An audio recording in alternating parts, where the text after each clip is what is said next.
So good morning, everyone. I'm James Powell. As the session chair mentioned, I've been doing PyData for a very long time. I think this is my 27th, 28th PyData conference I've attended. I believe this is the 50-something PyData talk I've given in the last 4 years. I don't know that that makes me a Python expert. I can tell you that we have a lot of material to cover, so I won't go very deep into my own introduction, other than to tell you that even though I attend many PyData events and I help out in organizing all of these, I do this in the capacity of a volunteer. There are a lot of volunteer opportunities available with NumFOCUS and with PyData itself. So if you're interested in running a PyData in your own city or getting more involved with open source data science, please let me know or let any of the organizers of this conference know. There's always room for more volunteers. For those of you who have had the fortune or misfortune of seeing any of the talks that I've given previously at PyData events, I often give talks about strange things that you can do with Python, like embed Python interpreters within themselves, or add features to Python at runtime, or patch your Python so that you can load other Python interpreters using dynamic linker tricks. And sometimes the subtext of all of these is, these are the lifestyles of the Python experts, what kind of crazy fun that we can have. And so I decided maybe I should give a talk that might actually be useful to an audience, as opposed to just showing off some crazy things that you can do. And so one thing that might actually be useful is to really talk about what it means to be a Python expert. I do a couple of different things in my day job. I work on a variety of different projects. I can tell you if you are an employee at Microsoft and you're interested in Python, something that I can talk to you about. Microsoft is very invested in the future of Python in more ways than you might even know. I also do some corporate training, and in that corporate training, this question of what's needed to become good at Python comes up very often. So I'm asked to answer this question for you. I can tell you that what it takes to be effective in Python is pretty straightforward. To be effective in Python, that requires a certain understanding of a couple of core mental models of the language, an understanding of some of the things that the language comes with, like the built-in data types and the built-in functions, a little bit of an understanding of what's available in the standard library. This talk, however, is focused on the next step. What does it take to be a little bit better than just effective? What does it take to be good at Python or an expert at Python? Now, I could spend the next 2 hours telling you in very philosophical terms what that means. And I could tell you why Python experts do things in one way or the other. We can even go very deeply into some of the meaning behind the Zen of Python. But instead, what I'd like to show you more specifically is a couple of what I call perhaps metaphors in programming in Python. It turns out that, as many of you know, Python, though it originated as something of kind of a scripting language, just a convenience language to patch together or to orchestrate code that was written in C to write simple scripts, has since grown into a full-fledged general-purpose programming language. And along the way, it's developed its own ways of thinking about certain core constructs in programming. What I'd like to do in the course of this session is show you 4 features of Python and the ways that an expert would think about these features. What I want to show you is not the syntax of these features. The purpose of this presentation is not a feature parade. It irritates me endlessly whenever I see somebody who's writing a book about advanced Python, and the entirety of the book is chapter 1, here's a feature. Chapter 2, here's another feature. Chapter 3, here's a third feature. And the entirety of the discussion of these features is merely its formal characteristics. Oh, a generator has a yield instead of a return. Oh, you can't send a non-none value into a just started generator. A lot of fundamental details of how these features work, but very little talk about how we can conceptualize these features in the broader sense of what they mean for modeling core problems. And so what I'd like to do is I'd like to talk about 4 of these features that you may have seen before, and a couple of the core mental models for how you can think about them and how you can think about Python as a whole and wrap all of these together. One thing that you'll notice is, in addition to, you can probably hear I'm a little bit stuffy and a little bit sick, that's only going to exaggerate my inability to remember the syntax or the documentation for basically anything. So you may see me stumble, but part of this presentation is to see me stumble and to understand that in cases where you don't understand or you don't have the documentation memorized or some of the corner cases memorized, what really is more important for all of these features is an understanding of what they are and what they mean, and not so much all of the implementation details. Those implementation details are, of course, critically important when you're using a feature, but that's information that you can look up and refresh when you're actually in the middle of using that feature itself. Before I get started, I'd like to take a small survey, a small informal survey of the audience. So how many of you here are Microsoft employees? Almost everyone. How many of you are Microsoft employees that use Python as part of your Microsoft work? How many of you are just Microsoft employees that have seen Python used in various areas of the company, but don't really have direct interaction with it yet? How many of you consider yourselves to be pretty okay at Python? How many of you consider yourself to be really good at Python? A couple people? How many people are already in the back of the room thinking, I should be in the front of the room giving a talk myself? Maybe one person in the front. Okay, maybe we'll have to show you something new. When it comes to those of you who've seen Python, how many of you feel like you're pretty effective in Python? I can give you a simple problem, you can write some functions, maybe even write a class or two, and you could solve the problem without too much sweat. Is that most of you?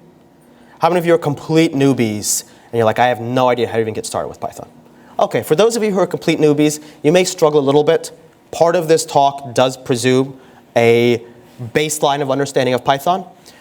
However, I don't think that the core lessons that you'll pick up here are lessons which will be totally lost on you. There are a couple of core lessons which even those of you who are somewhat effective in Python already may yet have internalized, and we might have a little bit of time to repeat those. What I want to start with is, I'll start with something really, really, really basic. And I'm going to start a little bit more basic than what I had planned to, just because I thought the audience might be a little bit more advanced than that. So what I'll talk about at the very beginning is something that we might call the data model. Now, what you'll see is I have all of the materials for this prepared and memorized in my brain. And unfortunately, my brain is getting older and older as time goes on. And so I've already forgotten exactly what I want to talk about. And so you'll see a little bit of roughness here. But part of the purpose of this presentation is to present you with just the information that matters without a lot of the distracting details. And so I will actually rewrite all of my notes for this as we go. It's going to be a little bit rough, but hopefully it'll be an opportunity for us to focus just on what really matters and for us to put aside a lot of the associated implementation details and things which, frankly, it matters when you care about them, but it's not part of that core lesson of understanding Python. I want to start off with something very simple. And you can see I created a directory called data model. And I'll just create a simple file in here.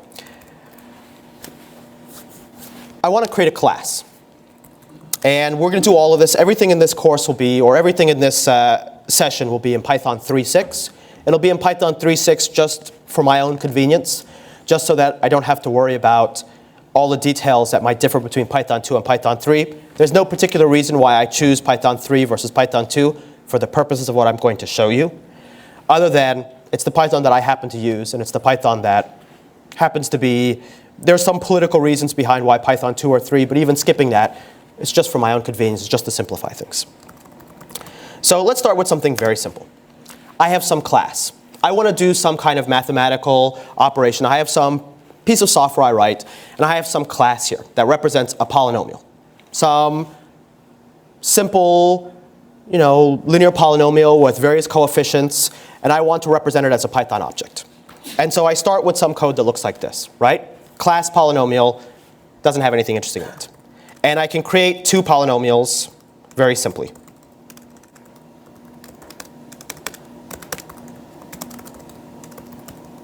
Right? And I might say P1 has coefficients 1, 2, and 3. Right? So this would be x squared plus 2x plus 3. And P2 has coefficients 3, 4, and 3. So this would be 3x squared, plus 4x plus 3.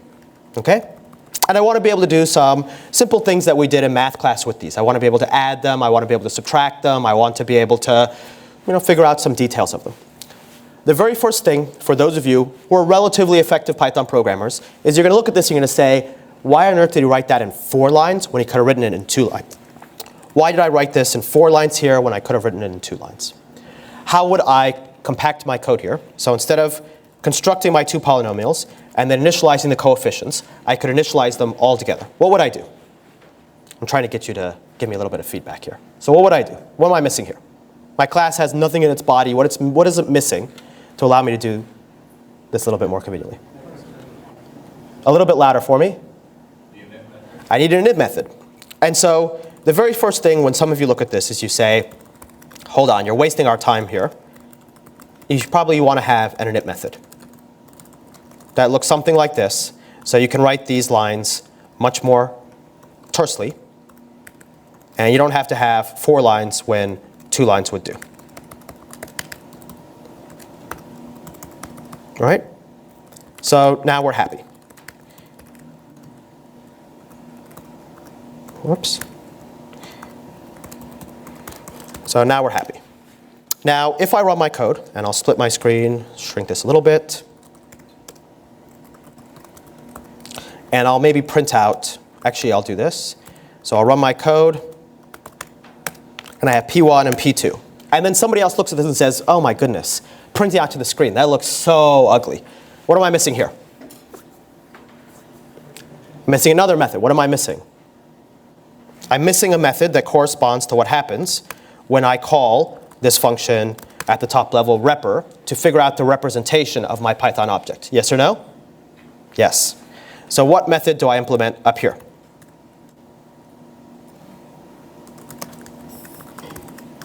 I have some method called repr. Right?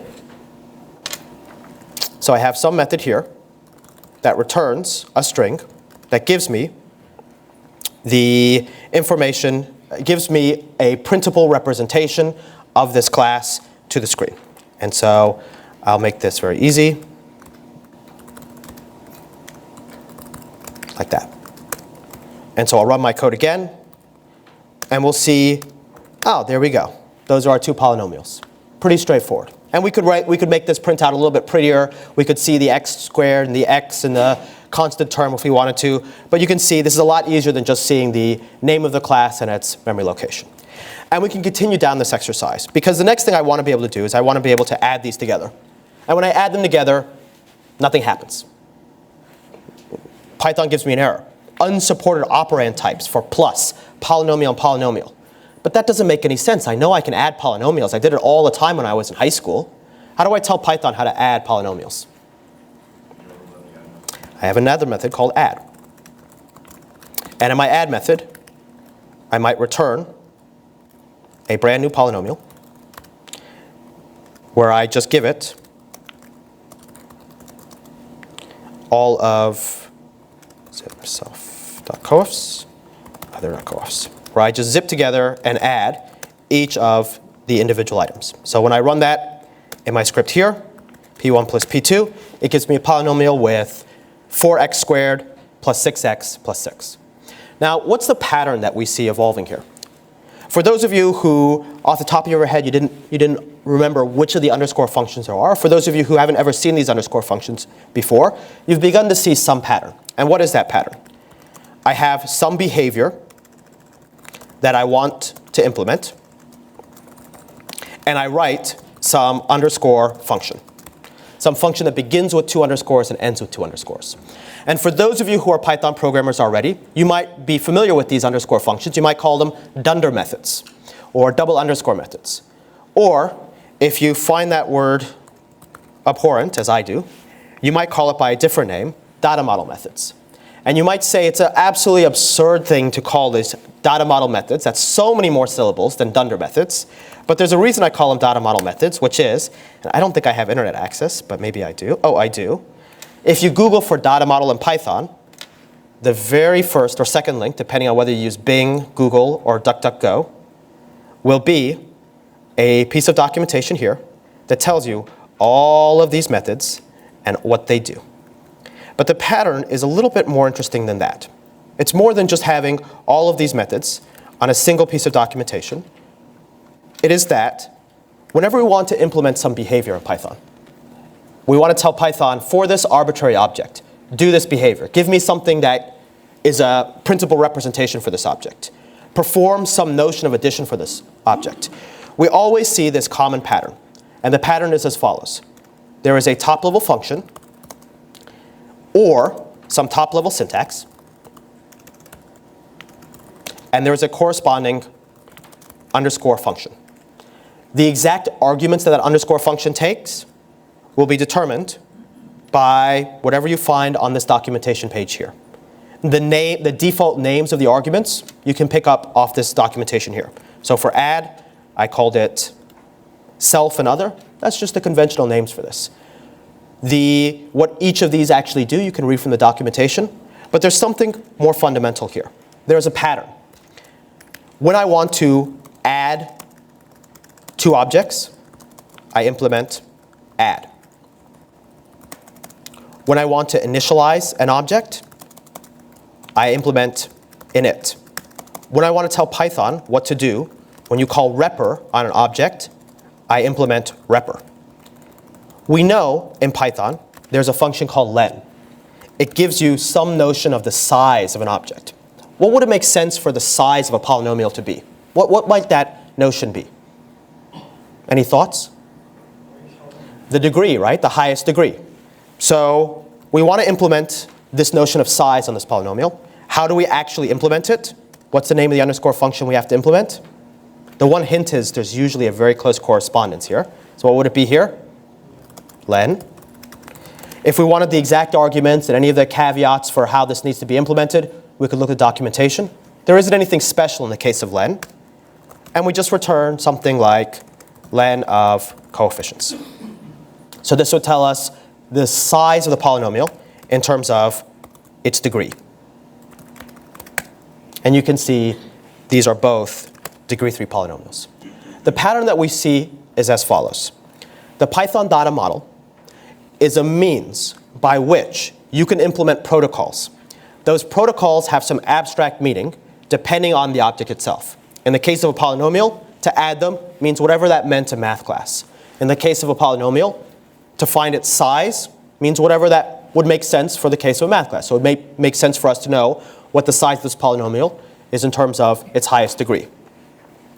To get its representation, its principal representation, has meaning that's given to us by the documentation. The representation of any Python object is typically whatever string we'd have to type at the console to create another instance of that same object, and so on. In each case, this protocol exists.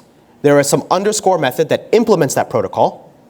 There is some top-level function, like len or repr, or some top-level syntax, like the plus sign or the multiplication sign, that allows us to invoke that protocol. And it all fits together in this whole.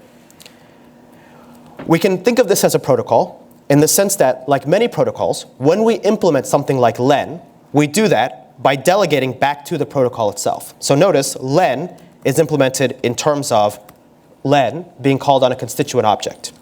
Add is implemented by adding up some components, namely the coefficients. Repr is implemented by calling repr on some component. We see this as a very common pattern in the Python data model.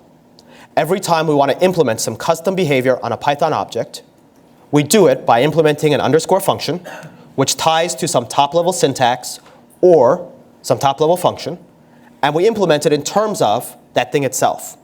So for example, if we have some top-level syntax, parentheses coming after the name of an object, and we might call that the call protocol.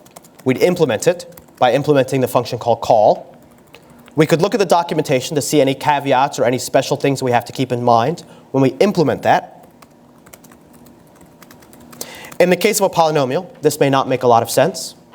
Perhaps to call it means something different. Maybe if we want to have some really horrible syntax where we say P1, P2 means multiplication, we could do that. I can't think of anything more atrocious than that, but perhaps that's what we want. But in any case, we may implement this in terms of calling something else. This is one of the core patterns that we see in Python.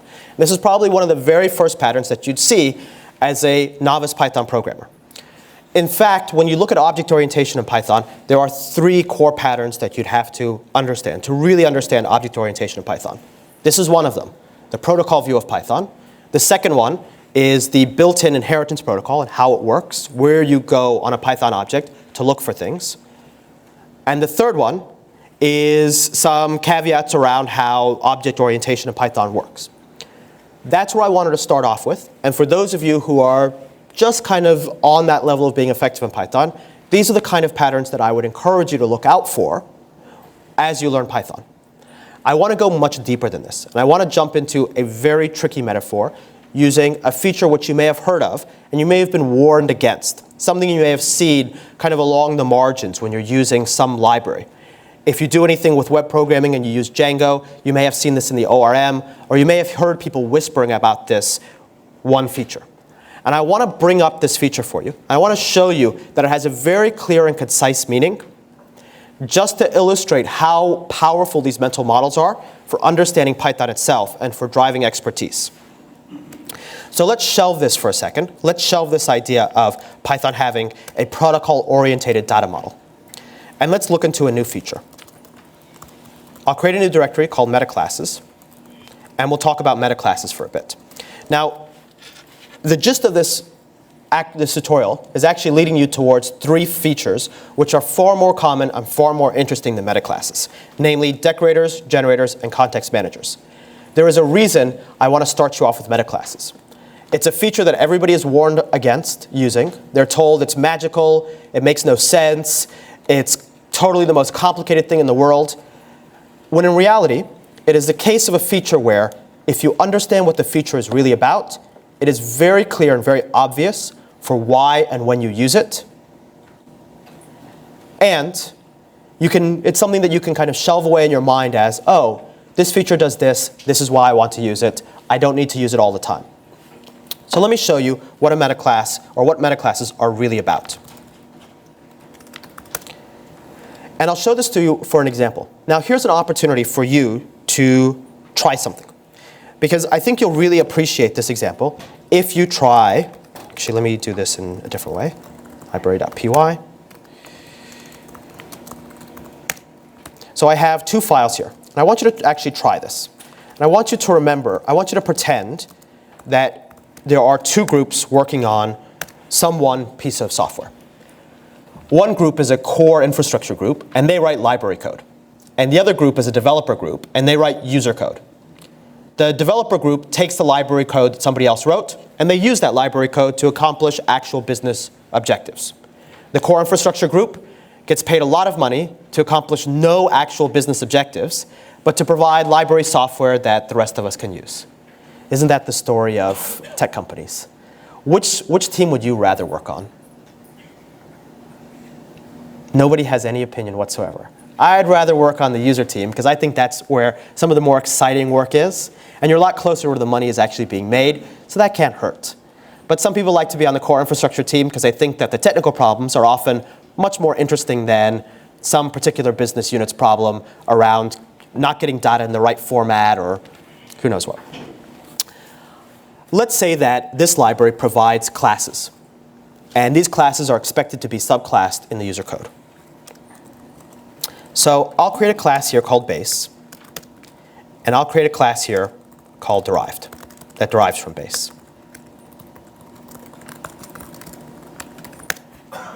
OK? I've got 5 lines of code on the screen. This is the basic pattern. We see this pattern all over the place. Somebody writes some class in library code, and somebody else has to use it. I'm going to add 2 things, 1 function on each side, and then pose a question to you.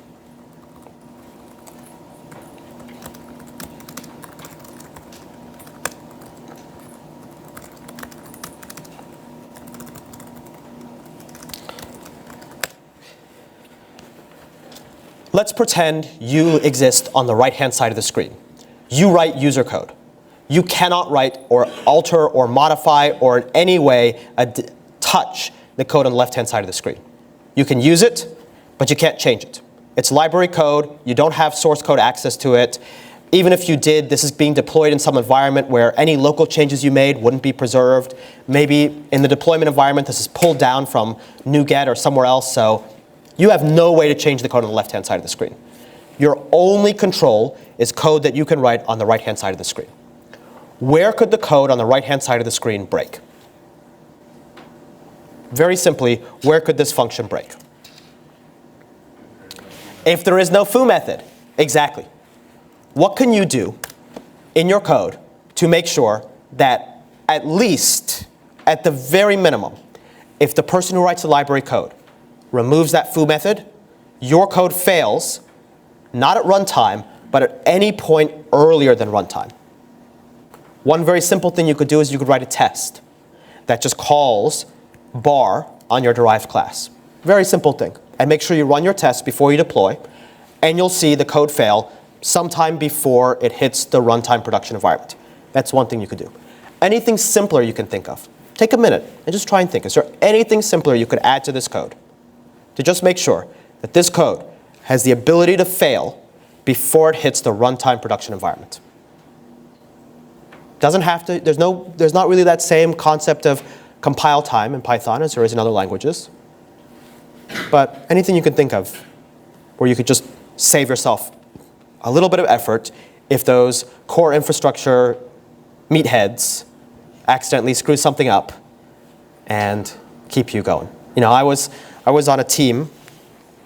I often work in a vendor capacity, working on very small, very narrowly defined projects. I was in a situation on Monday where there was a Sev1 issue, and I was the only person on the team that was thought to be involved with it, who was online. Somebody messaged me and asked me, can you help me with the Sev1 issue? I told them, I have no idea. I work on one tiny, very small, Python-specific, very narrow area. But apparently I was the only one between the manager and the top of the company itself who was online. So I was sitting there just trying to tell people, sorry, I don't know anything. I'm hopeless. Let's see if we can avoid those kind of issues. Let's see if we can avoid, if there's anything we can add to our code so that you don't have to message me and hear me complain to you that I don't know anything. And then you see how much I bill per hour. And you're like, well, why are we paying you so much if you don't know anything? What could you do? Any thoughts? I'll give you something really easy.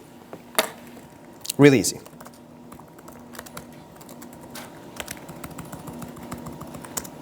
Whoops.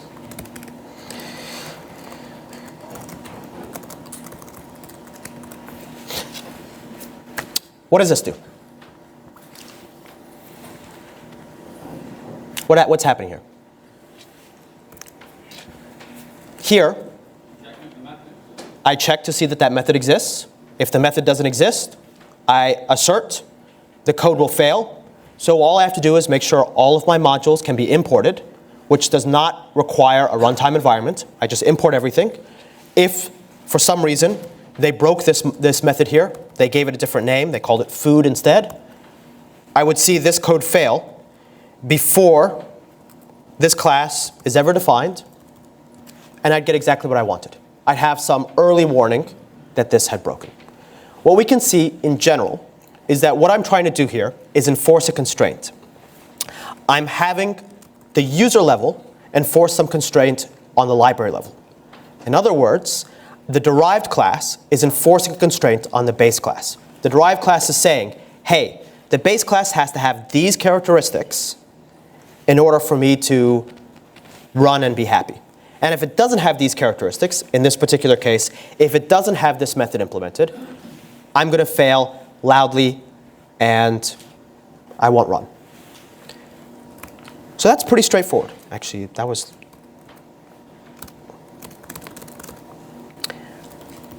pretty straightforward. And it turns out there's quite a few different ways we can do this. This little approach is very simple, very straightforward. But let's flip the script a little bit. Let's say, instead, we have a case that looks like this.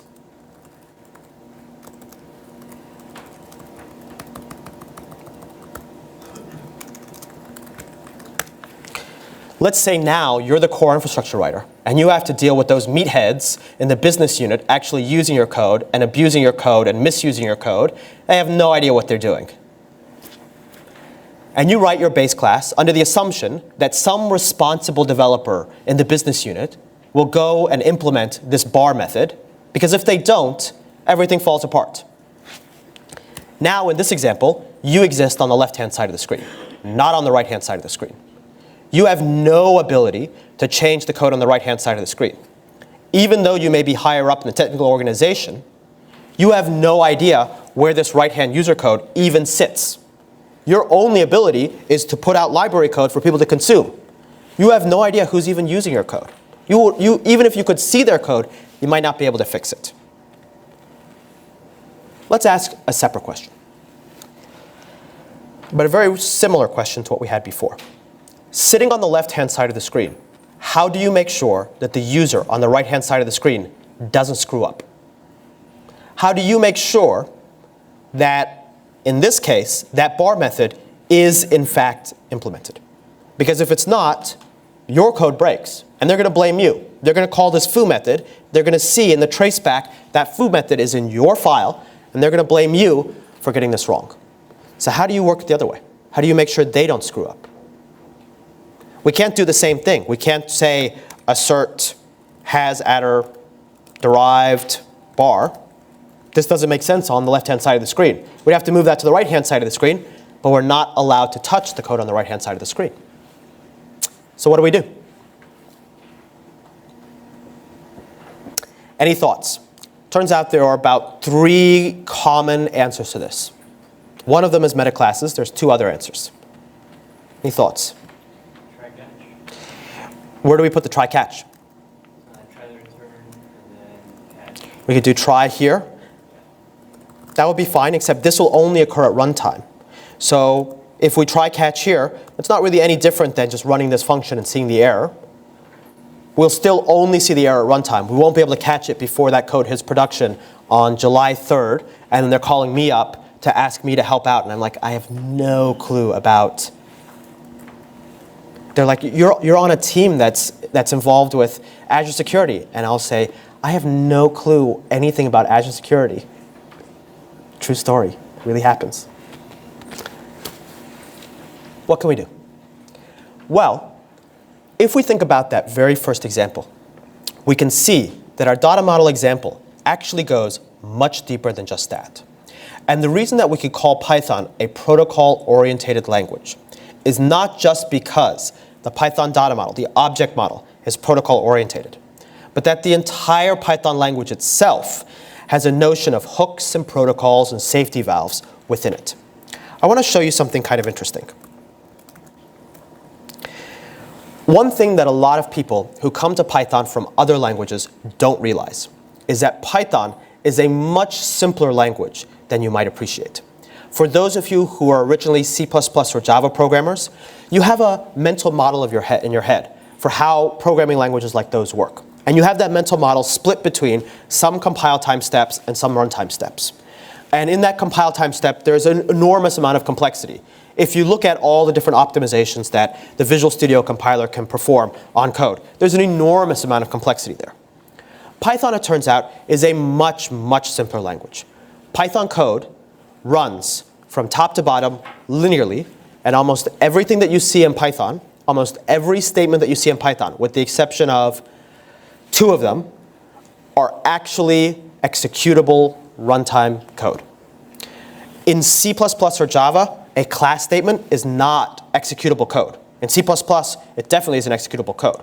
In C++, a class statement just says, here's a bucket of bits. Here's how you name portions of that bucket of bits. In Python, a class statement is actually runtime executable code. What does that mean? Well, let's take a look. What that means is that in Python, I could do something like this. Define a class in a loop 10 times in a row. Totally the most useless thing I could ever do, has no effect whatsoever, but I can stick for loops outside of class bodies and redefine classes if I want. Has no use, but it's meaningful in Python. I could do the same thing the other way. Create a bar method under this foo object 10 times. Only one of them will survive. The last one will call all the previous ones. But Python accepts this as syntax because this class statement is fundamentally executable code. Now I told you, and the direction where we started this was talking about Python as a protocol-oriented language. Let's see something kind of interesting. I'm just going to create a function, and I only need this for wrapping purposes. Let me create my base class inside some function. And let me use a function in a module in the Python standard library called dis. Dis stands for disassemble. Let's disassemble this and see what actually happens in the Python bytecode. What we see is something kind of interesting. We see that there's this thing in the Python bytecode called load build class. It's an actual executable runtime instruction in the Python interpreter for creating a class. Well, hold on a second. In the very first example I showed you, I said there typically tends to be in Python some correspondence between some top-level syntax or function and some underscore method that implements that syntax or function. There happens to be some top-level mechanism here. It's not explicitly syntax, it's not explicitly a function for building a class. It turns out in Python, there is a hook. There is an underscore function that allows you to hook into and to do things with the process of building classes. And I bet you can guess what it's called, because just like the correspondence between repr and double underscore repr, len and double underscore len, adding and double underscore add, it's the same thing here. There's a function in Python called build class. It sits on a module called the built-ins. So if I equals my BC. So if I define a function here called, we'll do it like this.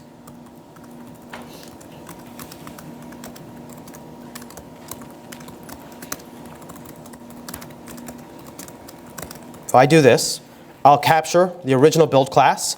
I'll write my own build class. I'll import from the built-ins, and I'll swap them out. Here, I can patch into what Python actually does when it creates classes. And I won't do anything interesting in here. I'll just print out all the arguments that are passed.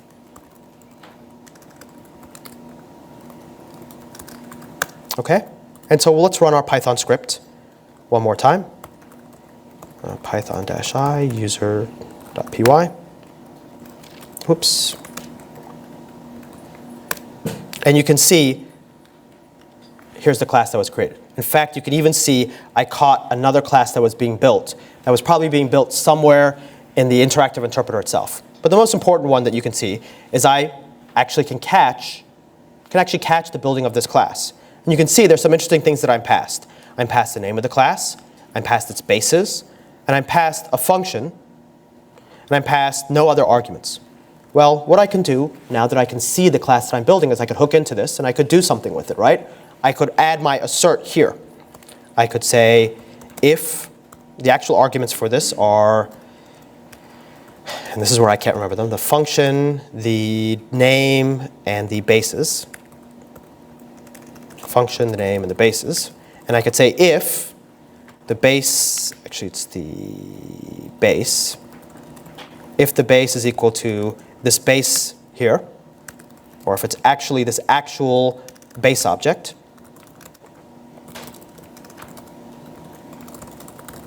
I could check if the bar method is defined.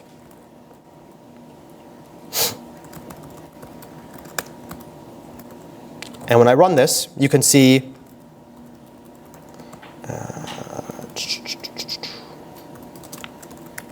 let's pass in any KW here as well.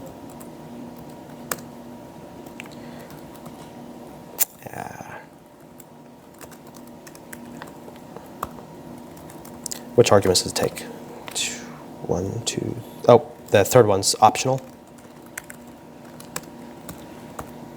Because not everything has to have a base class.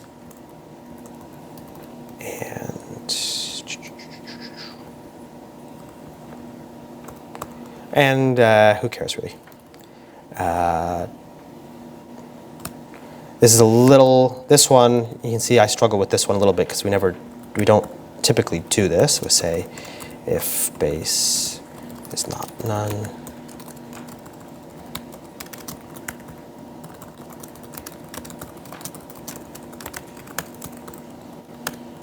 OK, there we go. And you can see we were able to have a little place where we could check if that bar method was defined. This isn't typically what we do, but it's to show you that this idea of Python being a protocol-oriented language is actually quite a common pattern and quite a fundamental piece of Python. Almost everything that the Python language does in an execution context, like building classes, creating functions, importing modules, you can find a way to hook into that Once you can find a way to hook into that, you can start doing things that you want to do, like check, is my user code going to break from the perspective of the library author? Now, the reason that I struggle with writing this function here is in part because, first, what's really the most important here is understanding that this pattern exists, knowing that there are options for solving this pattern, and also knowing that this is not the option that you'd ever use for solving this pattern. Build class is available for you to use, but it's not how people actually solve this problem. There are two fundamental features in Python that people use to solve the problem of enforcing constraints from derived class to base classes. The first one is the metaclass. Metaclasses are merely classes that derive from type, that have some special methods on them that you'll have to read the documentation to understand all the special methods for, but fundamentally allow you to intercept the construction of derived types. The method that you care about here is called new, and it takes 4 arguments, bases, body, and the name bases in the body.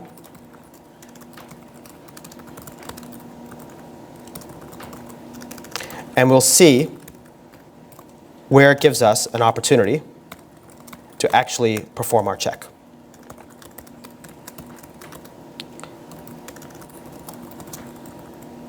Name, basis, body. You can see it got called right here with our derived class. You can see this last argument for the derived class is the body of that class. It's a dictionary with all the methods of that class. You can see in it the bar method. And so simply, to get the behavior I want, I could simply do assert bar, or if not, bar in body, raise, type error, bad user. Just like that. This is the first answer to the core question. In order to enforce the constraint the other way around, if I can only touch the code on the left-hand side of the screen and not the right-hand side of the screen, I can't just have assert lines all over the place. I have to do something fundamentally different. And the thing I have to do fundamentally different is I have to find a way to intercept how classes are constructed, of which there are 3 common approaches. Build class, which is the least common approach, but works on the idea that Python as a protocol-based language has these safety valves and hooks, even in things as fundamental as the construction of any class. Second, metaclasses, which are just the mechanism by which classes are constructed. That's the approach that you see here. And I'll show you the third one. The third one is just a slight variant on the metaclass approach. When people tell you about metaclasses, typically, they tell you this is a magical feature. You'll never need to use this feature. It's overly complicated. And the reason that I like to start this session with that, despite its, yes, being a very rare feature, a feature you'll very rarely have to use, is to show you that every feature of Python so far has at least 1 or 2 very clear and unambiguous mental models, is applicable to 1 or 2 very clear and unambiguous metaphors for where it's actually useful. In this case, metaclasses are how you can make sure that if you only control the code on the left-hand side of the screen, you can still enforce constraints on the code on the right-hand side of the screen. You can enforce constraints down the class hierarchy from a base class to a derived class. This is one approach, using a metaclass that just intercepts the construction of the class. And the second is even easier. It turns out that in Python, metaclasses have a bad reputation because even those people who understand where they're useful see that metaclasses have a lot of complexity to them.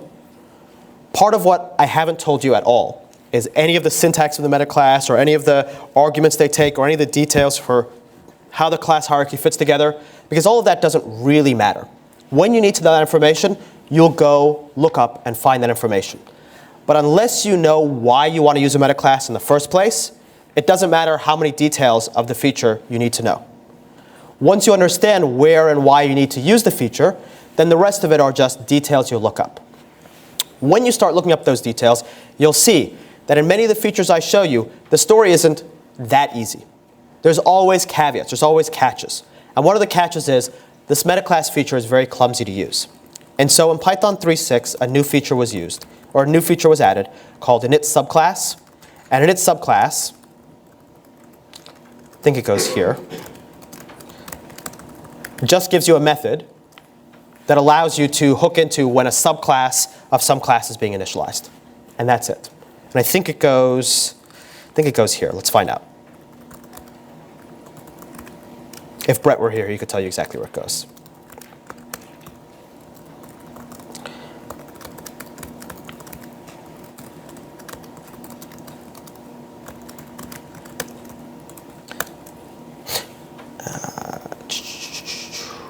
Let's remove the metaclass for now.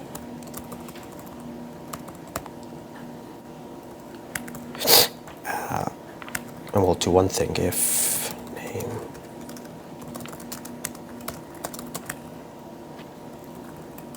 We'll leave that there. OK, so yes, it got called in the right place. And then init subclass.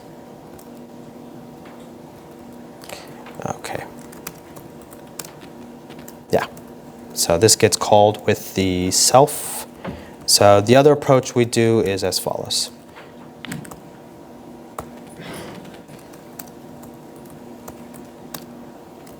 This was being called on that. And with the init subclass, we have other hooks for figuring out.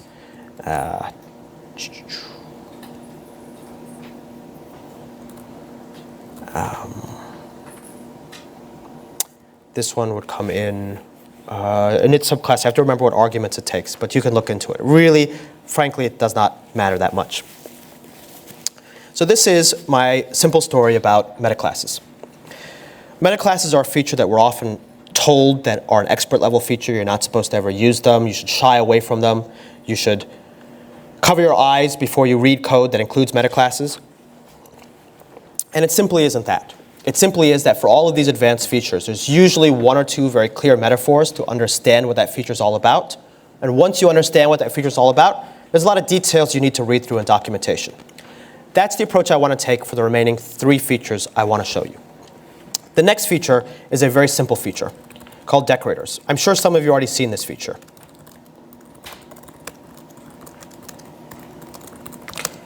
But I want to show you kind of where this feature comes from. It's a very simple and very boring feature indeed. And you've probably seen this feature before. It's this little at that shows up on top of some function definition. This little at with a dotted name, so you see something like a.b.c. And for those of you who are very familiar with this feature, you might wonder why you can't do this, or why there are limitations to what you can put in the decorator line. The answer for it is a really stupid answer. There is no good reason, but there is a limitation. For those of you who haven't seen this feature before, I want to show you something about Python, something very core and very fundamental about Python. I told you, when we talked about metaclasses, that Python is a live language. There is no separate step that turns function definitions into bags of bits tagged in some ELF binary or some PE binary somewhere. That a function definition is actually a live thing. It actually runs at runtime. There's actually executable code associated with this def. Okay? So let me show you that in practice. Here's a function called add that adds 2 values. Okay? Let me create a little separation down here, and let me run that.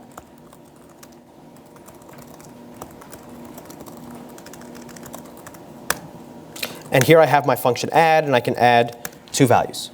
Now notice, the first thing I did in my terminal is I looked at the function itself, and I got a return value. You can see that the Python interpreter can actually tell me where physically in memory this function exists. And in fact, this add function is an object, and I can ask it all sorts of things, like what's your name? What's your module where you were defined? I can ask it, let's give that a default value there and run this again. I can say add, what are your defaults? And it can tell me what default values it had. I can say, what's your code? Like what code do you contain? This is actually the byte codes for this add function, and you can see them right here. I could ask it things like, How many local variables do you have? That's your name. There's one more that's interesting, var names. I can ask you what variable names do you interact with? What are the variable names of your signature, X and Y? You can do all sorts of things to interact live with this function. Well, it's interesting that this function itself is a runtime object. We kind of see this, or we might be familiar with this if we're C or C++ programmers. In C and C++, we can have function pointers, but they're really just determined by the compiler. They're just memory addresses that the compiler knows for where it put the bag of bits that represents that function sits. In Java, for a Java programmer or a C# programmer, we might be familiar with runtime classes and functions under those runtime classes. In Python, it's closer to the latter, but much simpler than that. Every Python structure that you interact with, whether it's an object or a function or a generator, has some runtime life, has some runtime existence. You can see it in memory. You can ask it questions like what module were you defined in. You can even ask it very useful questions like if you use the inspect module, you can say, what's your source code? And it'll tell you the source code right back out.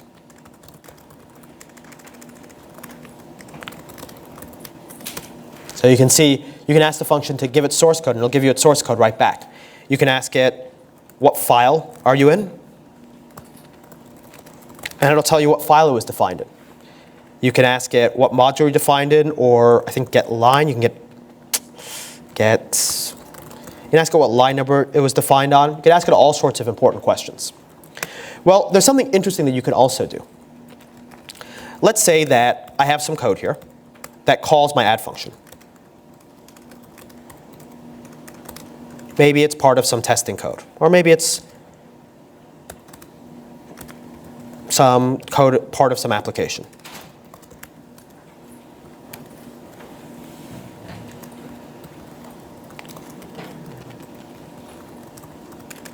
And let's give it one more example. So you can see I'll add both numbers and I'll also add strings.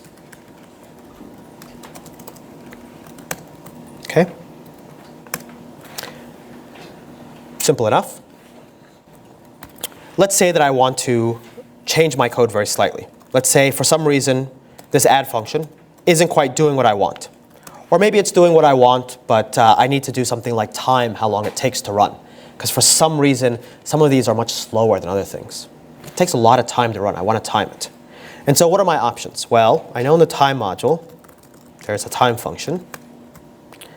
So I know I can say time, and I can get the time right now. I can do that again. And I can subtract them and figure out how many seconds it took. And so how would I time these? I'd say before equals time, after equals time, print time taken, after minus before, like this. And now I could kind of profile my code, except this kind of sucks because every time I need to do this, I need to add this in n places throughout my code. I have to add it in all sorts of places throughout my code. There's something missing here. There's something wrong here. When we look at this example, and when we think about decorators in the context of the problem we're trying to solve here, we see another core and important pattern in Python.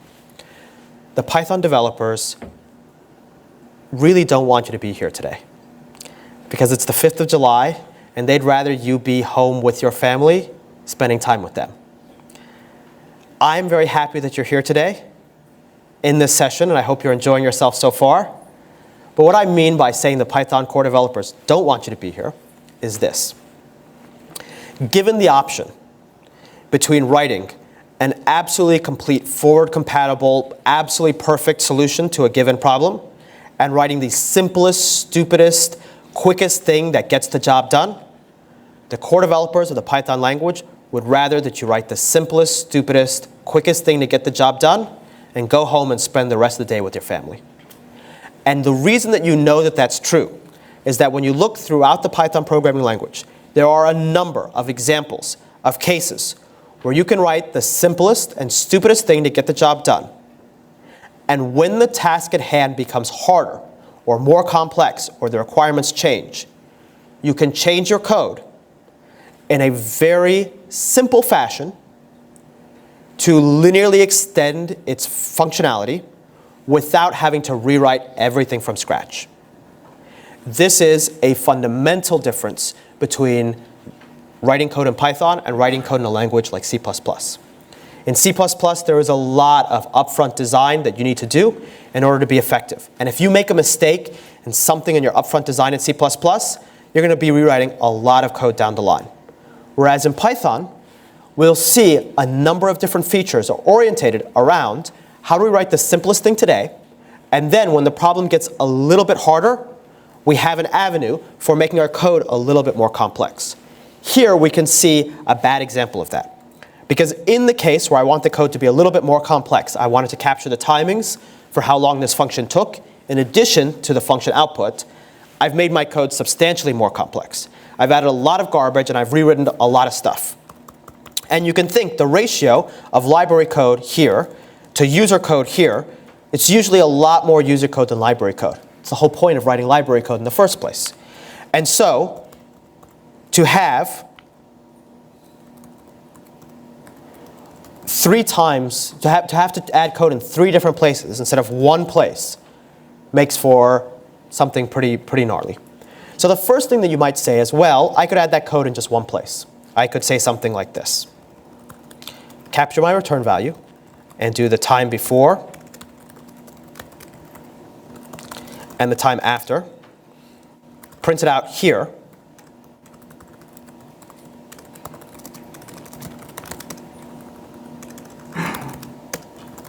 Like that. And this would be definitely better than before. Definitely better than before. I've added code in 1 place instead of 3 places. But if my library looked like this, and maybe I had examples, if my library looked like that, then I'm still really not in the best situation because I have to add all this tracking code to 2 places. So there's got to be a better way. And in fact, my library could still be very big. And so that still means I have to write a lot of code and rewrite a lot of code. So it must be a better way. Now remember, what did I tell you? I told you that that Python programming language is a live language, that everything has some runtime representation. So both this add function and this sub function have runtime representations. The sub doesn't work on strings. So both add and sub are functions. What could I do? Well, maybe I could write my own function called time, right? Or timer. And I take a function, and I take the x and the y arguments, and I apply this function like that. Simple enough, right? And I do the timing before, and I do the timing after. And I print the elapsed time here.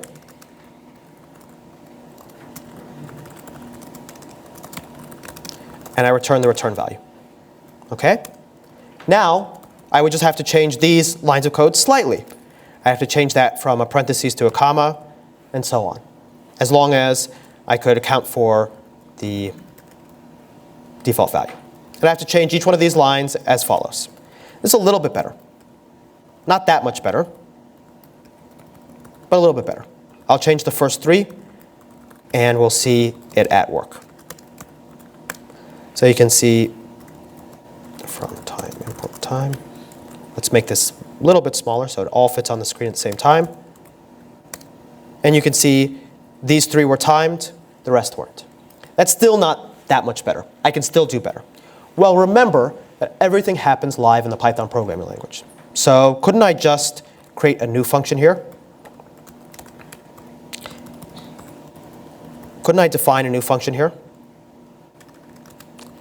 that takes 2 arguments like this? And in this function, do the timing, call the function that was passed in, and return this function here. And you can see this here is a wrapper that calls the function that was passed in and wraps it with some timing behavior before and after and printing something out. Couldn't I do that? I can define functions at runtime. I can define functions anywhere. And then, instead of all this nastiness, changing all this user code,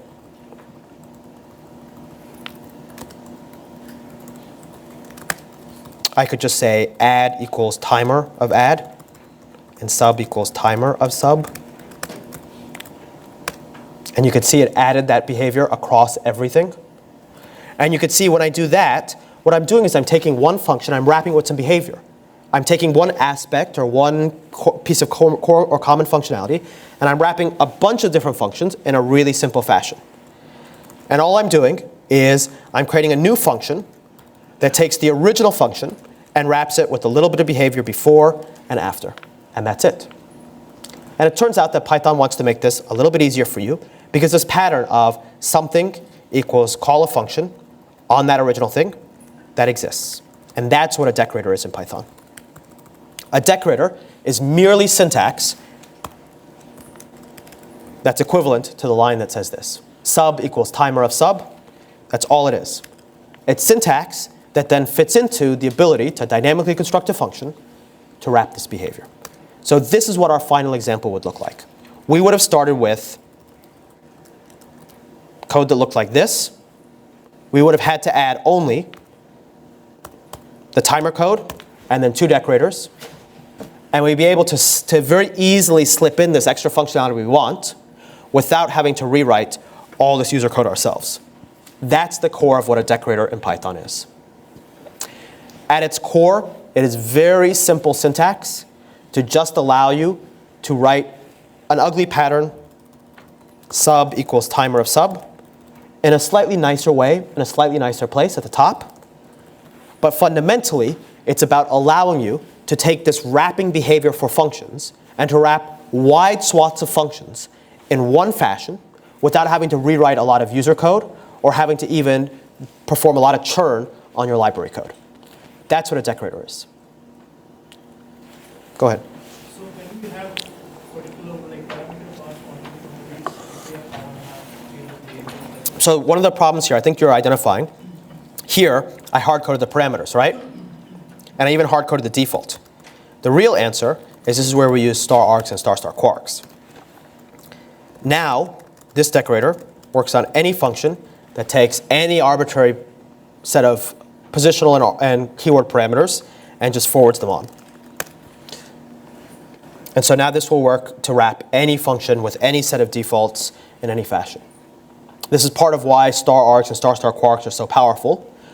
They're there for to write functions that can take any arbitrary parameter spec and forward it on in any fashion. Was that the core of what you're asking? Like one more thing I was thinking about, I want to have an retry function. Basically, I just want to have a function method that I just want to retry multiple times. But I want to change for this abstraction, I want to retry 2 times versus for that I want to retry 1 time. So you want to do something an n number of times? That's easy enough too. So what you want to do, so say you want to have the add just run 3 times in a row and you want to have the sub run twice in a row. What you do, we'll take off the timer decorator. So we want to have some function that runs n times, right? We have our wrapper function in the middle that takes any arguments here and here. And the question is, how do we identify how many times? We're going to add one more level to this. What we'll say is we'll say that n times gives you a decorator. So if let's start this very simply. Let's assume that we always want n times to be twice, okay? We only want to run this function twice. So I'll say I'll just say n equals 2 here, for da in range of n, rv equals function, like that.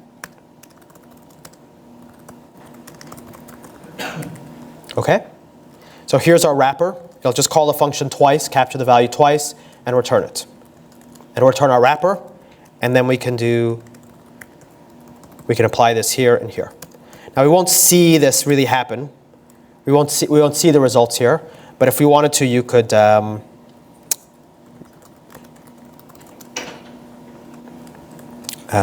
do this.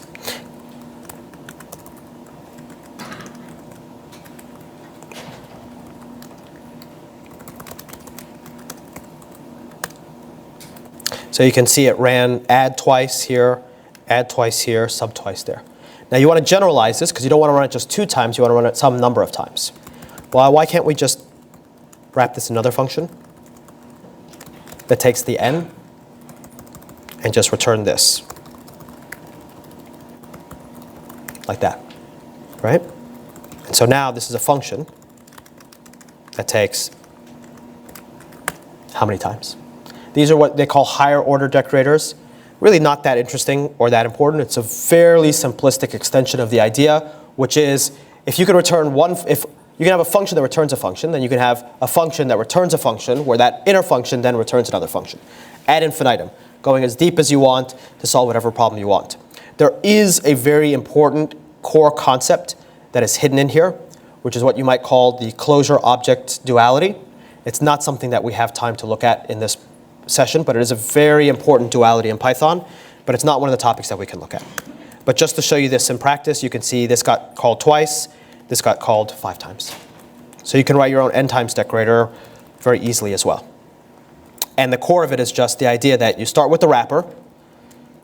So this is just your wrapper function, what you're replacing it with. The decorator syntax allows you to do that replacing very easily. And then in order to get this programmatic behavior, you just add one level, a function outside that constructs a decorator. The decorator then constructs the wrapper then wraps the function itself. It is rare that you'll see a decorator deeper than this, just because it's very rare that you have context. There's typically not an additional context where you need to feed information in that requires you to have decorators deeper than this. So that's a decorator. Decorators are probably the least interesting of all the functions we're going to look at, or one of the features we're going to look at. The next feature I want to look at is called generators. Now, some of you may already know what a generator is. Generators are a very interesting and very powerful feature of Python. They're also a feature that include where I feel the mental model is often very limited. What people understand of the mental model is often fairly limited. There's more to it than just what you might call the eagerness versus laziness divide. But let me start you off with something more fundamental than even that. I told you before that there is always some top-level syntax or function and some underscore method that implements it. So I told you if you have parentheses after something, this is what's called the call protocol. So there's some method call that implements it. I want you to tell me what's the difference between this and this.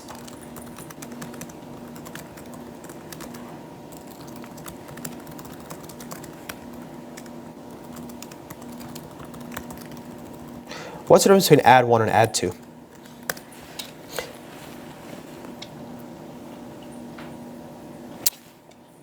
And I'll even create a terminal down here, and I'll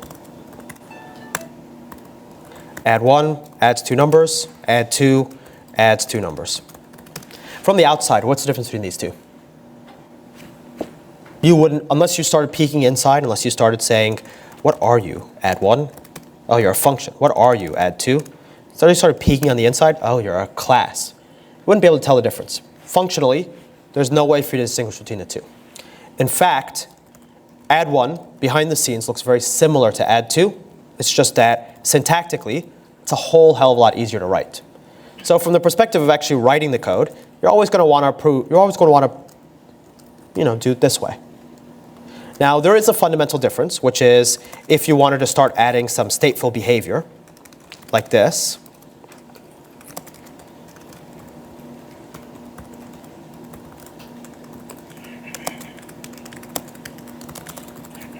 right? If you wanted to add that, then clearly there's one way to do it for the adder, and there's another way to do it for the function. So one way to do it for the class and one way to do it for the function. And this is the aforementioned, what I hinted at, this object closure duality. There's actually a couple of different approaches you can think of for how you do this.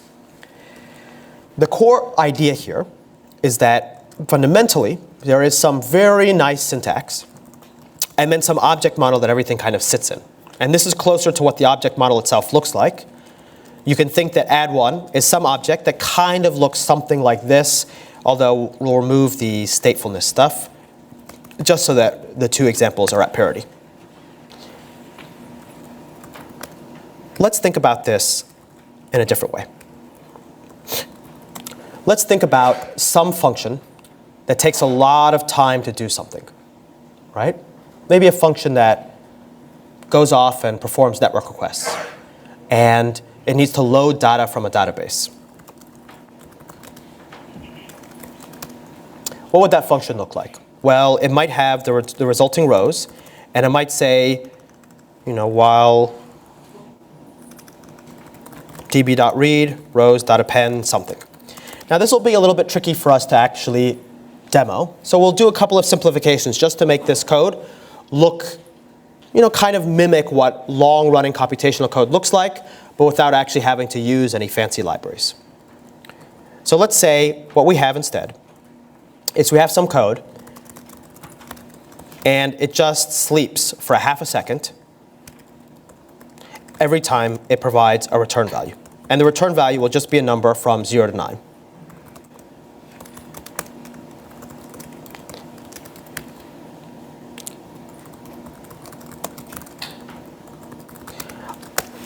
Let me ask you a question. And we'll just call this compute.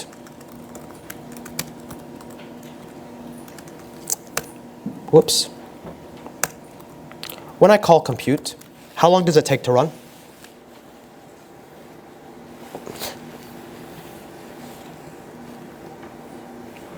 Five seconds. What if I only care about the first return value? What if I only care about the first value? How long does it take to run? What if I care about the first 3 values? How long does it take to run? How much memory, in terms of, if we just make very simple assumptions, how much memory does compute require? 10 units of memory? 10 integers in a list, right? What if I only care about the first value? How much memory does it use? Same, right? What if I care about all the elements? How much memory does it use? Same. This is what we often mean by eager. The idea that this function, irrespective of what you actually care about in this computation, always takes the exact same amount of memory and the exact same amount of time. It eagerly gives you the entire result, and you're sitting there waiting for the entire result. So you can see it gives me the entire result all at once. This is undesirable, because if this happens to be not 0.5 seconds, but 5 seconds, then I have to wait 50 seconds before I can even start processing the very first entry. And so I'm sitting there blocked, waiting for 50 seconds, when maybe I could process these one by one. Also, if this is not 10 entries, but 1,000,000 entries, maybe I only want to look at them one by one. I don't need to have the whole history of all the entries. I'm now spending gigabytes of memory just so you can eagerly give me the entire result set, when I only care to look at them one by one, and the moment I look at one of them, I could throw it away. So you can see this is both wasteful from the perspective of the time that it takes, and wasteful from the perspective of the amount of memory it takes. Let's think if there's a better way to do this. And let's think about this in terms of our object model. Let me rewrite compute as a class.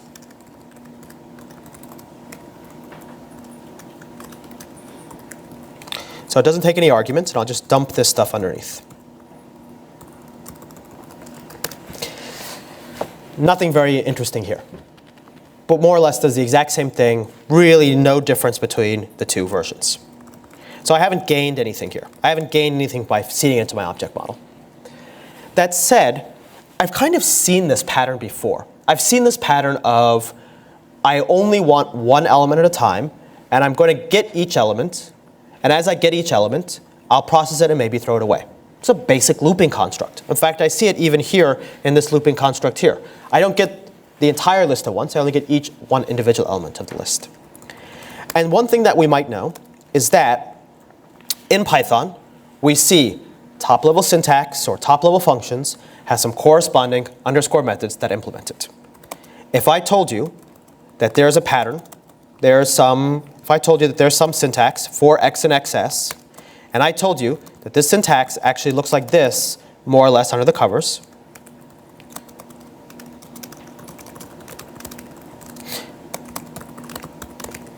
you could probably guess what the underscore functions we have to implement would be.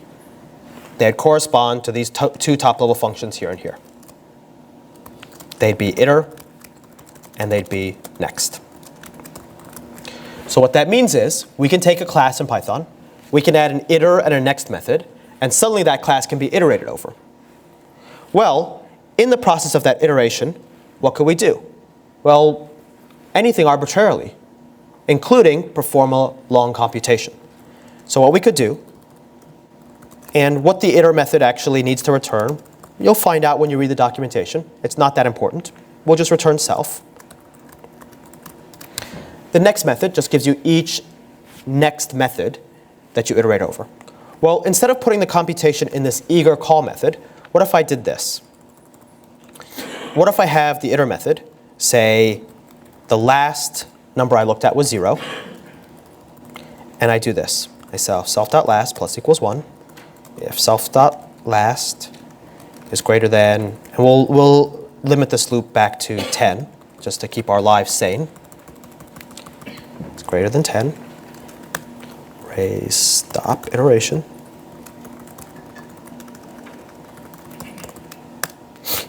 Otherwise, we sleep for 0.5 seconds, and we return self.last.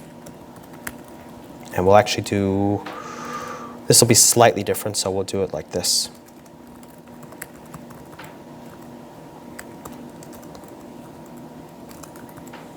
Here. So there, this will give us the same thing. So now, slightly different order, but you can see now our next method computes what was the last value we looked at, captures it, it increments the last value we looked at. If there's too many, it raises a stop iteration. We won't worry about what that means just yet. It'll sleep corresponding to our long-running computation, and it'll return the value. Now notice something different between this compute method and this next method. This compute method returned a list of all the values. This next method returned a single value. And the way that you'd use it is as follows.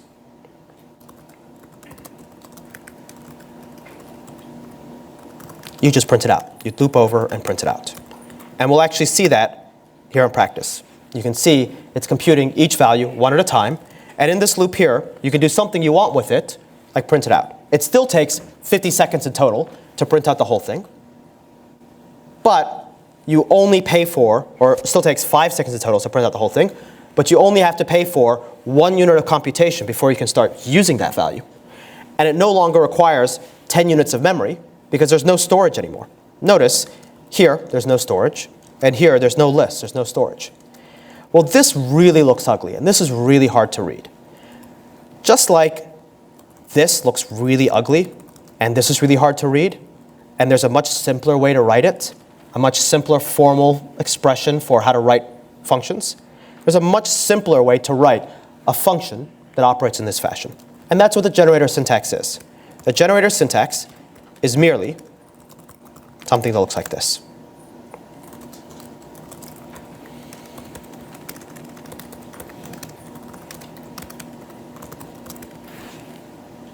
And all this means is this thing here, compute, is something that can be iterated over. Each time you iterate over it, this is the value that it will yield. The stop iteration naturally happens because if you try and iterate over this too many times, there'll be nothing left to yield because you'll have fallen off the end of this block here. Its state is maintained internally. It's just a function that kind of doesn't really return eagerly. You'd never want to write this formulation. This is just such a pain in the butt. You'd instead want to take the original function formulation and write it in its generator formulation.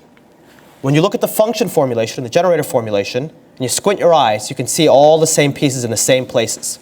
Except in one of them, you have storage, and you have eager computation of the entire result set. And in the other one, you have no storage, and you're simply returning values as you see them. This is the core concept behind a generator, and the core mental model behind a generator. That instead of eagerly computing values, you give them to the user as they ask for them. But there is another similarly important and critical core concept to how generators work, beyond just this.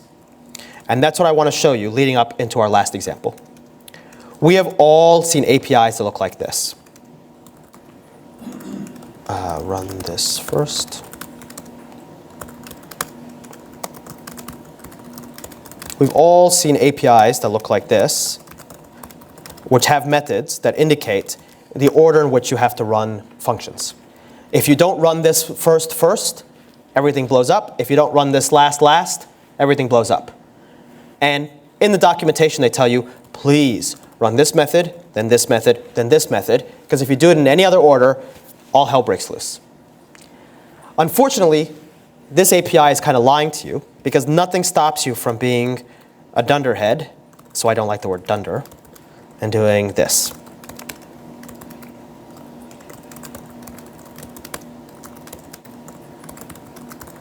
Nothing physically stops you from putting these in the wrong order, other than that you fail to read the documentation, and you'll see it break. Well, one interesting thing about the generator formulation is that if you look at the generator formulation, you can see it performs some computation, then not only does it yield the result back, but it also yields control back to the caller. You can see here in this formulation, let's lowercase this, I perform one computation, one long-running computation modeled by this sleep. And then I give the value back to the user to do something with, and then they ask for the next computation, give it back to the user to do something with. So I'm kind of interleaving the user code and the library code. In the eager formulation, the library code ran to completion, gave the entire result set back to the user, then the user did whatever they want with it. In the generator formulation, I have a little bit of library code run, then a little bit of user code run, then a little bit of library code run, then a little bit of user code run, and I interleave them. This is the actual core conceptualization behind what the generators are built upon, the idea of coroutines. Subroutines we can think of as any piece of executable code that runs from some starting point to some ending point to completion. They have one single entryway, and they have one single entry point, and they have one single exit point, and that's it. They run, they're done. If you look at how user code and library code interact, if the subroutine is in library code, it runs to completion, and then the user code has to pick up.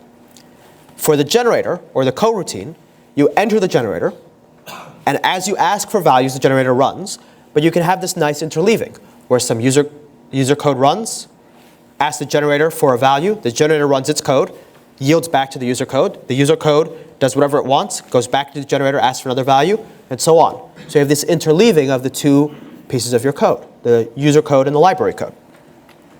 Here in this API, what we'd actually have is, similarly, when we use this API, we'd ideally want to have some interleaving. Because if we could run all three of these methods all at the same time, the API would never have provided us three methods. If we didn't have to have some code between these three calls, they would never be provided as different calls.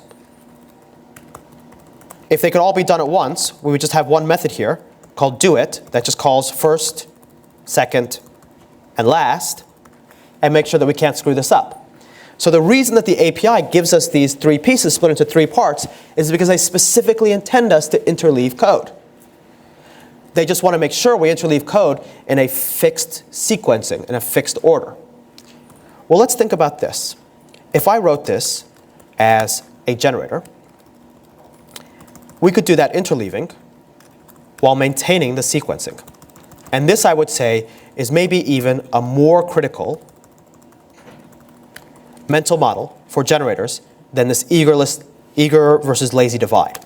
The idea that generators are a mechanism by which you can create code that can interleave with other code and also enforce sequencing. Notice here that what happens when this generator runs is it'll run up to this point, yield no value, but it'll yield control back to the caller. Then the caller can resume, and the caller can resume. In this particular formulation, first, second, and last will always run in that order. You can't guarantee that last will run, but you never can guarantee that someone could pull the plug before that runs. But here, if the API were provided in this fashion, you could guarantee that the last method was never called before the first or the second method. The generator forces that sequencing on you. And it forces that sequencing on you because the generator is ultimately a coroutine that allows you this interleaving between two types of code, user code and library code. Let's remember that, and we'll go into the final of the examples we want to look at, the context manager.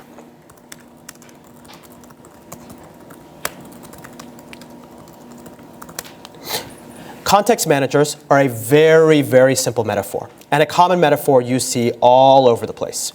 If you're a C++ user, you've seen this metaphor before. You probably called it resource allocation is initialization, or something like that. If you're a Java programmer, you've seen this metaphor before, but I don't know what you call it in Java. I don't know if Java has a real name or concept for this. It's the idea that there's always some desire to do some setup and teardown, and you want to combine them.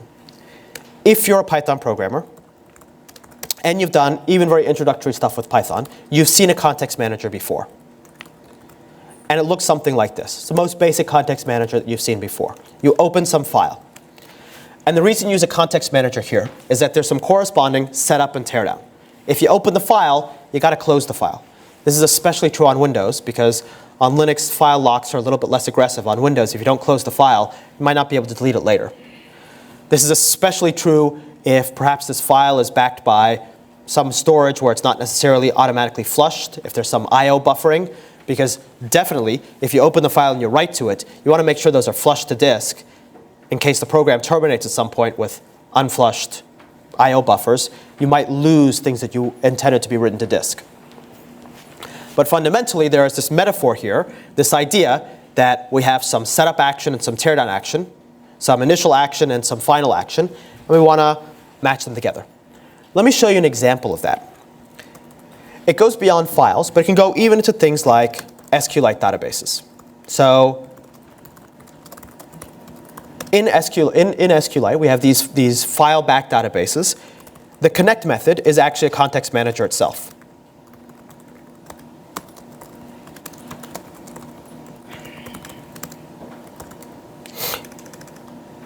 So here, I connected some database.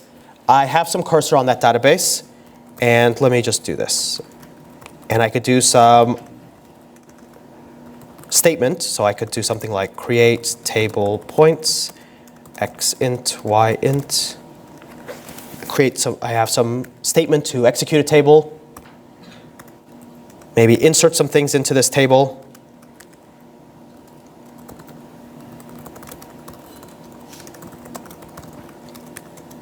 X, y, values 1, 1.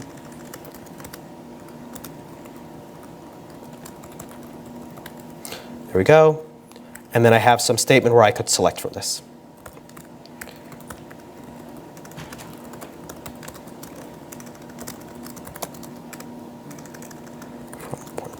There we go.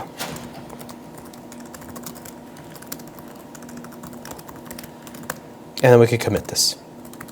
So here we have just very simple use of a context manager, wrapping some database operations.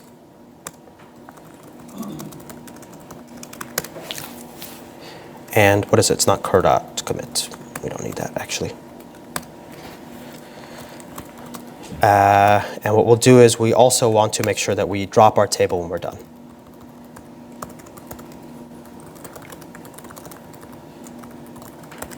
There we go. And so you can see the code ran. I'll do 2 selects just so you can see everything.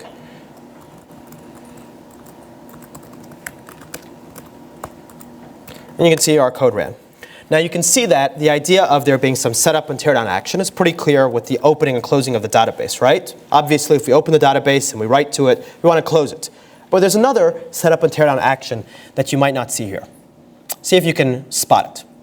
If we assume that we did something and we want to have some corresponding action to undo it, what's the pair that you see here? The table? Yeah, I create a table and I drop a table. Now, naturally, if we were to really properly do this, we'd probably do it in a transaction, and a transaction would give us the right semantics. But let's assume that for SQLite, we might not have transactional support, so we have to be in charge of that pairing, that create and that drop. And naturally, it's a very natural pairing. You create something, you drop it. You want to make sure that both of them get done, irrespective of some error pops up in the middle. So how do we actually write our own context manager? And you'll see that this will bring together everything we've looked at so far. As I told you, it turns out, fundamentally in Python, there is always some top-level syntax or some function and some underscore methods that implement it. If I told you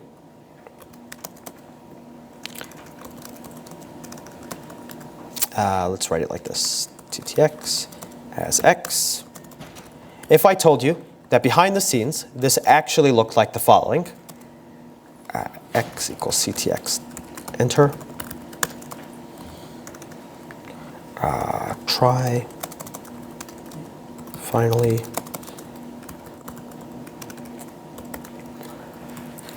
If I told you that, and I don't know what the there's some arguments that get passed there, I don't care what they are. But if I told you that's what it looks like, you even know exactly what the underscore methods are. They're right in front of your face, right? Enter and exit. So that's how we write a context manager. We implement enter and exit. Now here you're going to see me really fumble because I don't remember any of the arguments that get passed there. But let's try this. So we're going to create a temp table context manager. And we know we need to implement enter and exit. Right? And this takes some other arguments. I don't really care what they are. And we know maybe this temp table needs to take, just for this thing to work, we'll need to initialize it with a cursor. Okay? And then the enter just executes this statement. And the exit just executes that statement. Except this is self.cursor and this is self.cursor. And that's it. We have some enter code and some exit code, and I just move things around to fit it into the protocol. And then the next thing I do is I just have these over, and I say with temp table cur equals with that cursor. Fair enough? There we go. So let's see that in play. Seem to work. Let's run that again. Seem to work. Let's run that again. Seem to work. If the table weren't destroyed, then I would get an error there saying table already exists. So clearly the enter and the exit are being called. I can even show you that more explicitly.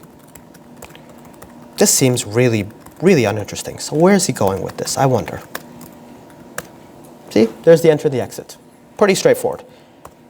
Now, I wonder why I brought this one up. Because context managers have such a clear and unambiguous metaphor behind them. Why would I take almost a third or a fourth of our time to talk about context managers? I want you to see something kind of interesting here. Kind of interesting here.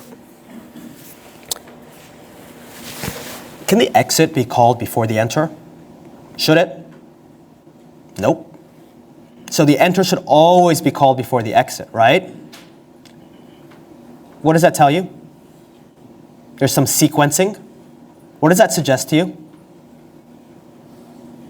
Generator. Because we just saw generators are about sequencing. Maybe I can improve this example by using a generator. Because here, you can see there's an enter and an exit. The enter has to be called before the exit. There's some sequencing. Necessarily, that's what generators are all about. So let's do it like this.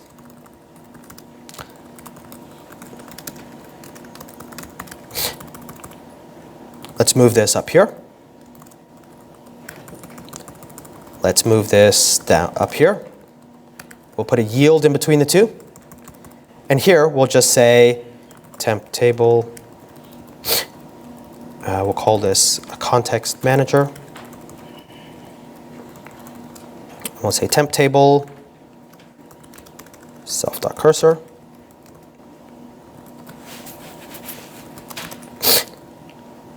We'll create an instance of this, and then we'll just do next self.gen.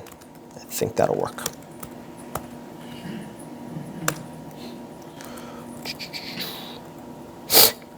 And then we'll return self. Oh, and we have to do context manager.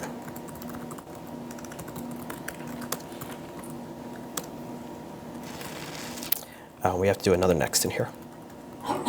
And then we have to just do one tiny thing here. That doesn't really matter that much. So there we go. We see everything still works. So we'll put our little enter and exit print statements just to see them still running. Enter up here, or we'll actually make this a little bit better. We'll say created table print dropped table. Just add our little logging statements in there just so we can see them in our code. Created table, drop table. So we can see how this conceptualization of generators as sequencing is very useful. Now, This is not sufficiently general for my purposes because you can see I kind of hard code what the generator is. So let me just do this. I'll just have it initialize what I want the generator, what generator I want to use. The enter, notice I have a callable function here. So what I'll do is I'll just add in a call here so I can get some arguments, which will be the cursor, or maybe the args and the quargs. I'll just capture those. On the enter, I'll call my generator with the arguments that I was passed. And I'll get my generator instance. And I'll forward it here and here. So now I can say context manager of temp table. I can call the cursor there. And then I have something that'll work. Now, let's see if that works. And then this has to return self. And then this should be self.quargs. OK, there we go. So we can see this still works. Now you might wonder, why did I go through all this effort? Well, I want to show you something kind of interesting. This line here looks really ugly. So here, why don't I just do this? Just move my code around a little bit. Take that line here, and I'll just say temp table equals context manager of temp table. You can see what I kind of did was I took my generator and I wrapped it in some object that just kind of fit in the parts of the generator to the enter and the exit, right? That's all I did. And now I can just say with temp table of cursor, right? This will kind of, haven't we seen this like a couple minutes ago? Ever saw that pattern before? Anyone seen something like that? Anyone seen some really useful Python syntax so you don't have to write that? You take some object that happens to be a function, you pass it to another thing that gives you something else, and that rebinds it. Anyone seen this syntax before? I can tab back to the panel. It's only 2 back. What is it? What would we do here? Why would we not write this? Because we have a simpler syntax. What could we write easier here? Anybody? Decorators. Decorator. So you can see it works without the decorator, but we'd probably just write this like that. Right? Oops. It still works. Well, it turns out all this garbage up here, we don't have to write. It's already been written for us. It's in a library called contextlib. And it's just a decorator that turns a generator into a context manager. And the only things that we need to make this work completely is that. Here in this example, I want to show you something. This is an example that combines 3 core features of Python together: generators, context managers, and decorators. It does it requiring that you know a little bit of the details of how each of these work. But fundamentally, what we can see is what we have here is 3 features with very clear conceptual meaning, orthogonal conceptual meaning, where each of those pieces of conceptual meaning kind of fit together. A context manager is merely some piece of code that pairs setup and teardown actions, so that the teardown action always occurs if the setup action occurred. A generator is merely some form of syntax that allows us to do things like enforce sequencing and interleaving. Notice the context manager requires interleaving because the setup is interleaved with the actual action you do in the block. You do the setup, then the action in the block, then the teardown at the end. There is that sequencing where the setup, the enter, has to be done before the exit. So it makes sense to have a generator here as well. Finally, we need something to adapt the generator to this data model that we looked at the very beginning. We have these underscore methods, and we have to find some way to take how the generator works and fit it into those underscore methods. One of the things we need to do in order to do that is we need to take this generator object and wrap it in some fashion. That wrapping is part of the core of how Python works. It's easy to dynamically construct functions and have those functions wrap other functions. That's part of the core language itself. It's not really something that we could even lift to the level of being a feature. It really is core to how Python itself is written. However, there does happen to be a feature called decorators that allows us a nice, convenient syntax for doing that exactly. So what you can see here is an example of everything except metaclasses and how they all fit together, and how some of these core pieces of Python fit together to write what you might consider to be more nearly expert level code. What I can tell you is that in Python, expert level code is not code that uses every single feature. It's in fact not code that even uses that many features of Python. It's code that has a certain clarity to where and when a feature should be used. It's code that doesn't waste the time of the person who's writing it, because they say to themselves, I have this pattern, Python has this mechanism, I fit them together, and everything just seamlessly and very smoothly works. It's code that doesn't have a lot of additional mechanisms associated with it. It doesn't have people creating their own protocols. It doesn't have people creating their own frameworks, where the language itself provides the core pieces that you need, and you merely have to understand what those core pieces are, what they mean, and how to assemble them. So over the last 90 minutes, I've showed you a couple of details of how Python itself is designed, and 4 features that you've probably heard of that Python is known for. 4 features that you might associate with features that an expert would know. Or at least, if you go and interview for a Python job and you say, I'm an expert Python programmer, these are 4 features that you're going to be asked about more likely. The question here is, does anybody remember any of the syntax they looked at? Probably not. Even I don't remember it, and I'm giving the talk. And I have notes here. I have like a cheat sheet. The real answer here is the notes, the details, they do matter. They matter very much. You can't write the code unless you know the syntax. The code won't compile, it won't run. However, what is far more important than the names of the arguments that get passed to exit, or the specific fashion in which different numeric underscore methods get dispatched, whether you do radd or add, depending on which is the most derived class.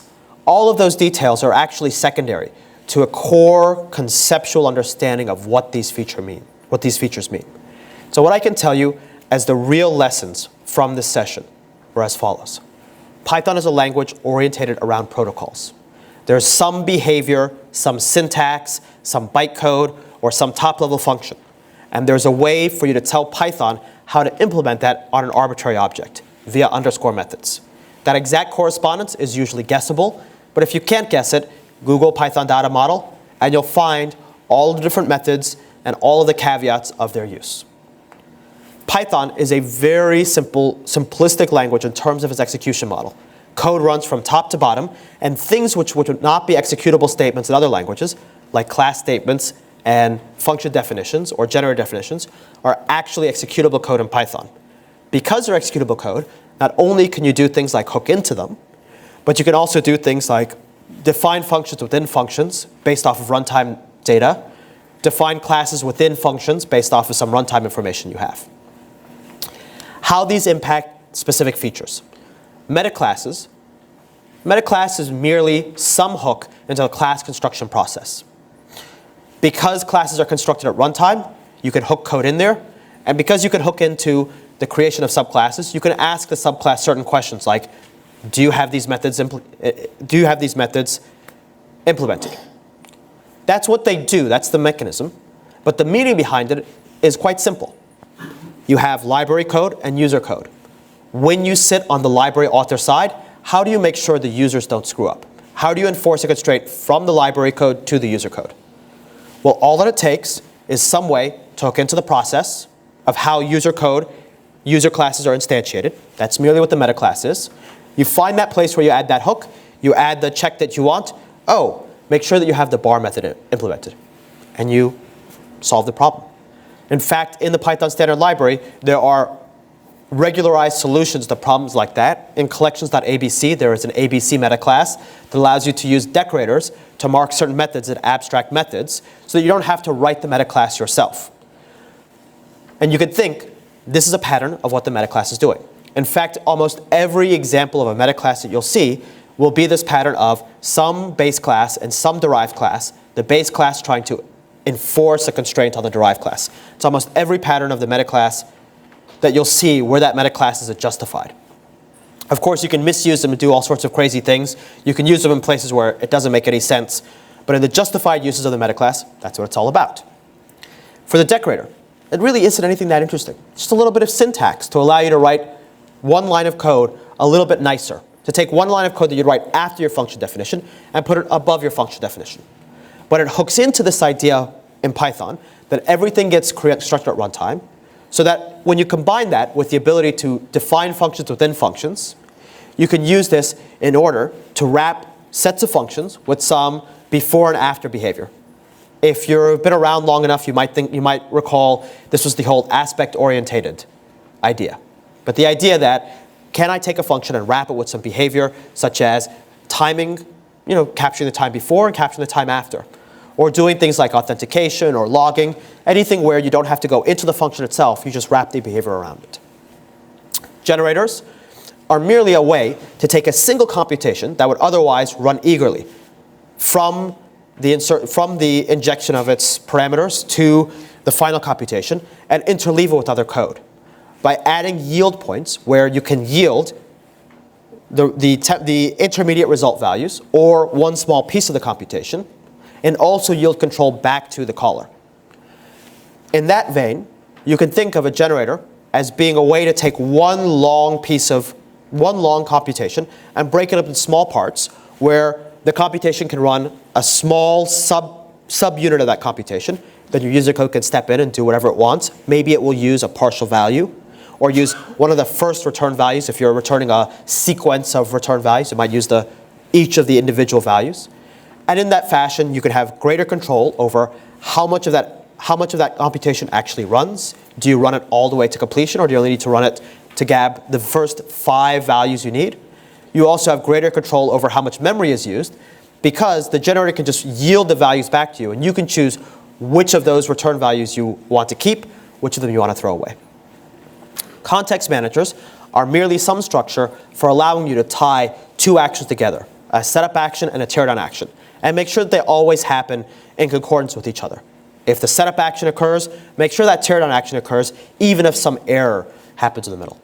And when you think about these features, and you realize they're related, but mostly orthogonal, you can combine them in interesting ways, like you see in this example here, where you have a decorator, a context manager, and a generator all coexisting and serving exactly its one purpose. As I said at the very beginning, the syntax doesn't matter. The details won't matter until you need to use them. What I want to leave you with, especially since a lot of you are not already very fluent Python programmers, I want to leave you with this idea. Remember what these features are about. Remember what they're for. That's something that you should be able to remember longer than the exact details of the syntax, or even implementation details. In fact, the implementation details and the details of the syntax will change over time. Some of the flaws of the implementation may get fixed. Other details will be fixed in other fashion.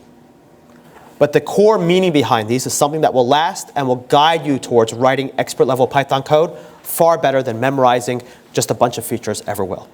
So that's my presentation. I hope you enjoyed it. Thank you very much for being a part of it.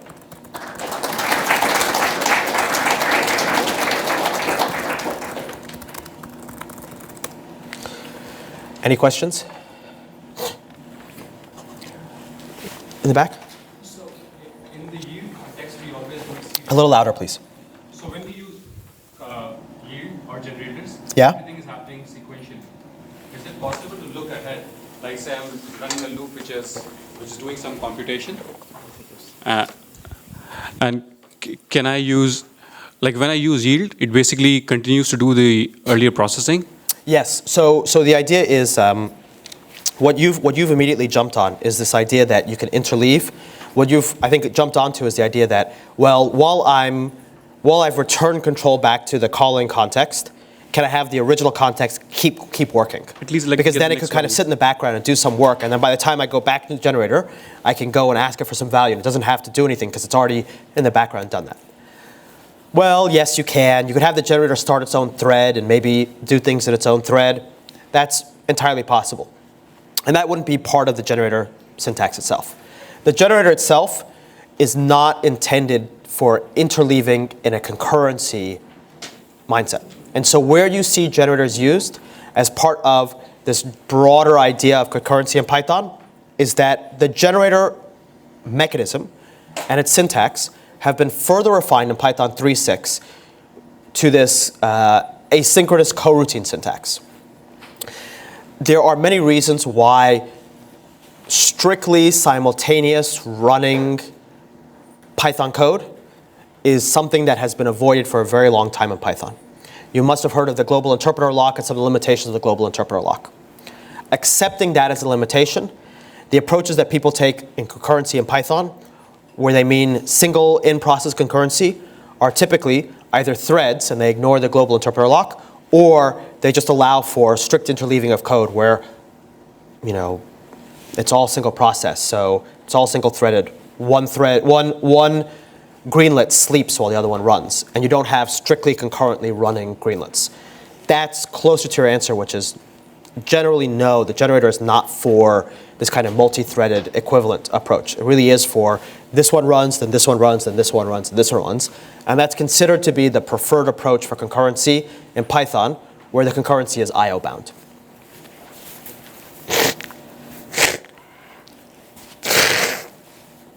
Go ahead.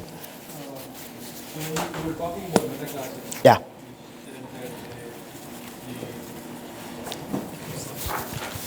So you are referring to the runtime checks versus otherwise. Yeah. So what would be the point in time the other asserts or validations would happen? So the problem is runtime checks require you to have the code deployed in a runtime environment. So you'll never know the problem until you hit that exact code path.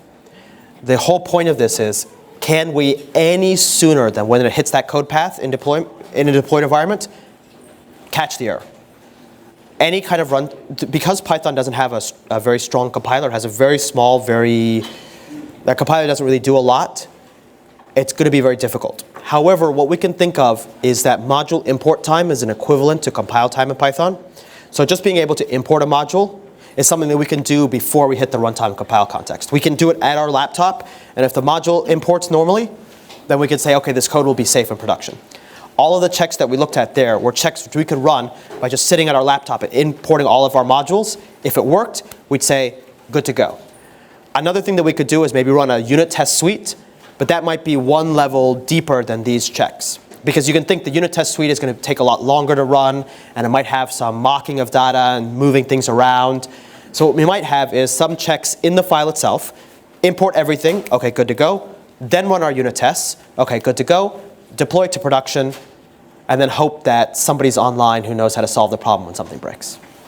So, quick follow-up on that. The init subclass, is that still runtime, or is it? Init subclass is a runtime check, but everything that runs at the module level is run at runtime. It's just that there are different runtime scopes in Python. So init subclass will operate in the same fashion as the metaclass. It'll merely just another place that you can hook into the initialization of a subclass. And you have to look into the details. I thought it took different arguments than it does. You'll have to look into the details to see what arguments it takes and how you actually use it for this purpose. There's a lot of these details of these features, unless you're really, hopefully you're not somebody who's constantly using them, and unless you're constantly using them, the details are things that are easy to forget. But if you know where to look, or you know what to look for, those are details that you can very quickly pick up. And frankly, init subclass has only been around since 3.6. A lot of these details do change over time. But the core models, the core mental models have not changed since these features were first introduced. Even the extension of generators for coroutines and for asynchronous programming, the core mental models behind it haven't really changed since they were first introduced in Python 2.6, 2 whatever. Any last questions? Okay, well, I hope you enjoyed the session. Thank you very much.